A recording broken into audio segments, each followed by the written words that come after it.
Hello दोस्तों, स्वागत है आपका स्टोरी बाय निजा पर। हमारी आज की कहानी है दहेज वाली बहू। ना चाहते हुए भी सीमा को शादी में जाना पड़ रहा था। क्या करें, सास का हुक्म जो था।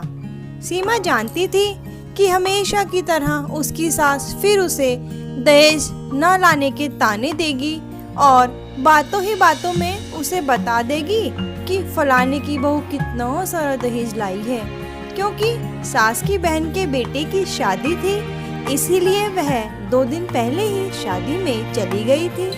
वैसे तो सीमा की सास को अपनी बहन एक आंख नहीं सुहाती थी, मगर दिखावे के लिए ही सही वह 2 दिन पहले शादी में चली गई थी। सीमा को डायरेक्ट शादी में ही जाना था, मगर वह बड़े बेमन से तैयार हो रही थी।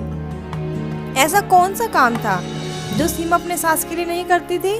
उसकी सेवा करने से लेकर खाने पीने का, दवा दारू का और तो और नहाने से लेकर कपड़े तक का सारा जिम्मा सीमा ने अपने आप उठा रखा था।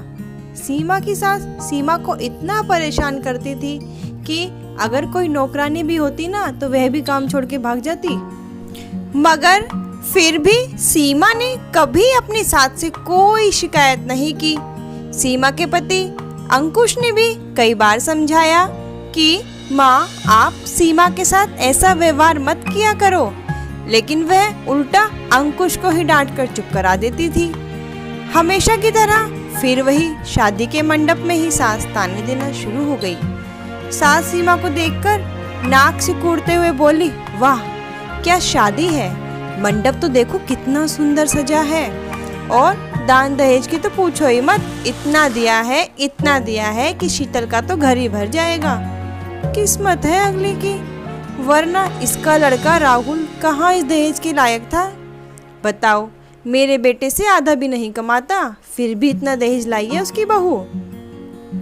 अंकुश ने कई बार आंखों ही आंखों में इशारा करके अपनी माँ को चुप रहने को कहा, मगर वह चुप रहने वाली कहाँ थी।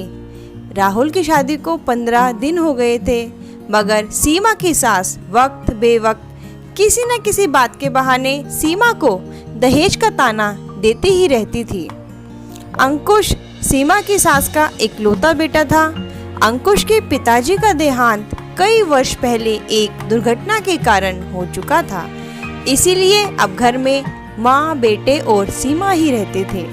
शायद यही कारण था कि सीमा अपनी सास को पलटकर जवाब देकर उन्हें और दुखी नहीं करना चाहती थी। आज ऑफिस से आते ही अंकुश ने अपनी माँ से पूछा, माँ तुमने कुछ सुना, कुछ खबर मिली तुम्हें, चल क्या रहा है दुनिया में, या फिर दहेज में ही खोई हुई अभी तक। तुम्हारी वह दहेज वाली बहू भाग गई अपने पति राहुल को लेकर। मौसी का सुबह से फोन आ रहा है कि मैं तो दहेज के चक्कर में लुट गई, बहू तो गई ही गई, साथ में बेटे को भी ले गई।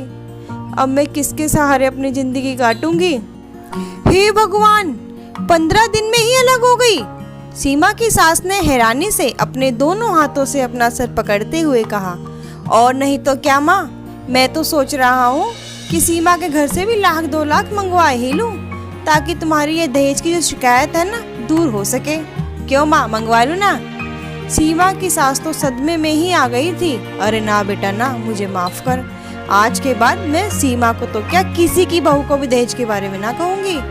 आज मैं समझ गई, मेरी जमा पूंजी तुम और सीमा ही हो, कोई दान दहेज नहीं। मेरी बहू तो हीरा है, हीरा। कहते कहते सीमा की सास भावुक हो गई और उन्होंने सीमा को प्यार से गले लगा लिया।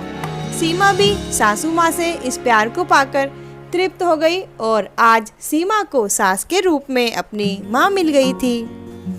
तो दोस्तों, आपको आज की कहानी कैसी लगी कमेंट बॉक्स में जरूर लिखना, और हमारे चैनल को लाइक, शेयर, सब्सक्राइब जरूर कीजिए।